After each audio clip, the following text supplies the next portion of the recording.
ಅಸ್ಸಲಾಮು ಅಲೈಕುಂ. ಒಮ್ಮೆ ಒಬ್ಬ ಧರ್ಮಗುರುಗಳು ಪ್ರವಚನ ನೀಡಬೇಕಾದರೆ ಒಂದು ವ್ಯಕ್ತಿಯನ್ನು ವೀಕ್ಷಿಸುತ್ತಾರೆ.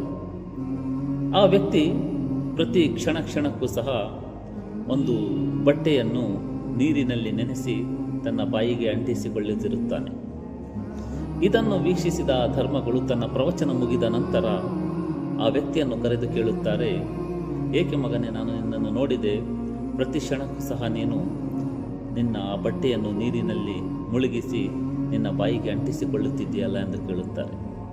ಅದಕ್ಕೆ ಆ ವ್ಯಕ್ತಿ ಹೇಳುತ್ತಾನೆ, ಓ ಗುರುಗಳೇ, ನನ್ನ ಬಾಯಿಯಲ್ಲಿ ಉಗುಳು ಉತ್ಪತ್ತಿಯಾಗುತ್ತಿಲ್ಲ, ಆದ್ದರಿಂದ ನನ್ನ ನಾಲಿಗೆ ನನ್ನ ಬಾಯಿಗೆ ಅಂಟಿಕೊಂಡು ಹರಿದ ಹಾಗೆ ಆಗುತ್ತಿದೆ ಎಂದು ಹೇಳುತ್ತಾನೆ. ಆದ್ದರಿಂದ ನಾನು ಪ್ರತಿ ಕ್ಷಣಕ್ಕೂ ಸಹ ಈ ಕ್ರಿಯೆಯನ್ನು ಮಾಡಲಾಗುತ್ತೇನೆ ಅಂತ ಹೇಳುತ್ತಾರೆ. ನೋಡಿ, ಈ ಉಗುಳು ಎಂಬ ಒಂದು ಪದ ನಾವು ಬಳಸಬೇಕಾದರೂ ಸಹ ಒಂದು ರೀತಿಯ ಅಸಹ್ಯ ಪಡುತ್ತೇವೆ. ಇಂತಹ ಒಂದು ದ್ರವ ನಮ್ಮ ಬಾಯಿಯಲ್ಲಿ ಉತ್ಪತ್ತಿಯಾಗದಿದ್ದರೆ ಮನುಷ್ಯನ ಗತಿ ಏನಾಗುತ್ತದೆ ಎಂದು ಒಮ್ಮೆ ಯೋಚಿಸಿ. ಆದರೆ ಒಬ್ಬ ಮನುಷ್ಯನಿಗೆ ಸ್ವಲ್ಪ ಕಷ್ಟ ಬಂದ ತಕ್ಷಣವೇ ಅವನು ಆ ಸೃಷ್ಟಿಕರ್ತನನ್ನು ದೂಷಿಸಲು ಪ್ರಾರಂಭಿಸುತ್ತಾನೆ. ಆ ಸೃಷ್ಟಿಕರ್ತನಾದ ದೇವನು ನನಗೆ ಕಷ್ಟಗಳನ್ನು ಕೊಟ್ಟಿದ್ದಾನೆ, ಅದು ನೀಡಲಿಲ್ಲ, ಇದು ನೀಡಲಿಲ್ಲ ಎಂದು. ಆದರೆ ಒಬ್ಬ ವ್ಯಕ್ತಿ ತನ್ನ ಶರೀರವನ್ನು ವೀಕ್ಷಿಸಿದರೆ ಅವನು ಬೆಲೆಯೇ ಕಟ್ಟಲಾಗದಂತಹ ಅಂಗಾಂಗಗಳನ್ನು ಆ ಸೃಷ್ಟಿಕರ್ತನು ನಮಗೆ ದಯಪಾಲಿಸಿದ್ದಾನೆ. ಆದ್ದರಿಂದ ಮನುಷ್ಯನಿಗೆ ಏನೇ ಕಷ್ಟಗಳು ಬಂದಾಗ ಅವನು ತಾಳ್ಮೆ ವಹಿಸಿ ಆ ಸೃಷ್ಟಿಕರ್ತನಲ್ಲಿ ಮೊರೆ ಹೋಗಿ ಅವನಿಂದ ಪ್ರಾರ್ಥಿಸಿ ತನ್ನ ಕಷ್ಟಗಳನ್ನು ನಿವಾರಣೆ ಮಾಡಿಕೊಳ್ಳಬೇಕಾಗಿದೆ. ಅವನಿಗೆ ಕೃತಜ್ಞರಾಗುವುದು ಅದು ಸರಿಯಲ್ಲ.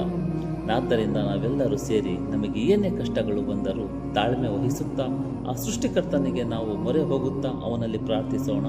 ಅವನಿಗೆ ಕೃತಜ್ಞತರಾಗುವುದು ಬೇಡ, ಅವನಿಗೆ ಕೃತಜ್ಞತೆ ಸಲ್ಲಿಸಬೇಕಾಗಿದೆ.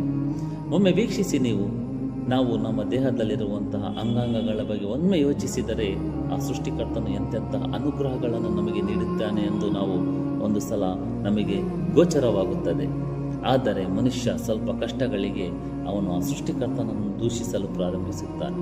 ತಾಯಿಯ ಗರ್ಭದಿಂದ ನಮಗೆ ಆಹಾರ, ಗಾಳಿ, ನೀರು ಕೊಟ್ಟು ಸಾಕಿ ಸಲ್ಲಿಸಿದಂಥ ಆ ಸೃಷ್ಟಿಕರ್ತ ನಮಗೆ ಬೆಳೆಸಿ ಇಷ್ಟೊಂದು ದೊಡ್ಡವನಾಗಿ ಮಾಡಿ ನಮಗೆ ಎಲ್ಲ ಅಂಗಾಂಗಗಳನ್ನು ತನ್ನ ಜಾಗದಲ್ಲಿ ಇಟ್ಟು ಅವನು ನಮಗೆ ಸಾಕಿ ಬೆಳೆಸುತ್ತಿದ್ದಾನೆ.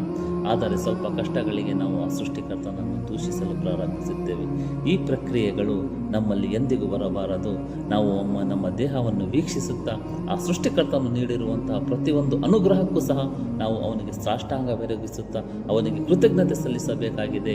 ಅವನಿಗೆ ಕೃತಜ್ಞರಾಗುವುದು ಬೇಡ ಎಂದು ಹೇಳಿ ನನ್ನ ಮಾತನ್ನು ಮುಗಿಸುತ್ತೇನೆ. ಅಸ್ಸಲಾಮು ಅಲೈಕುಂ.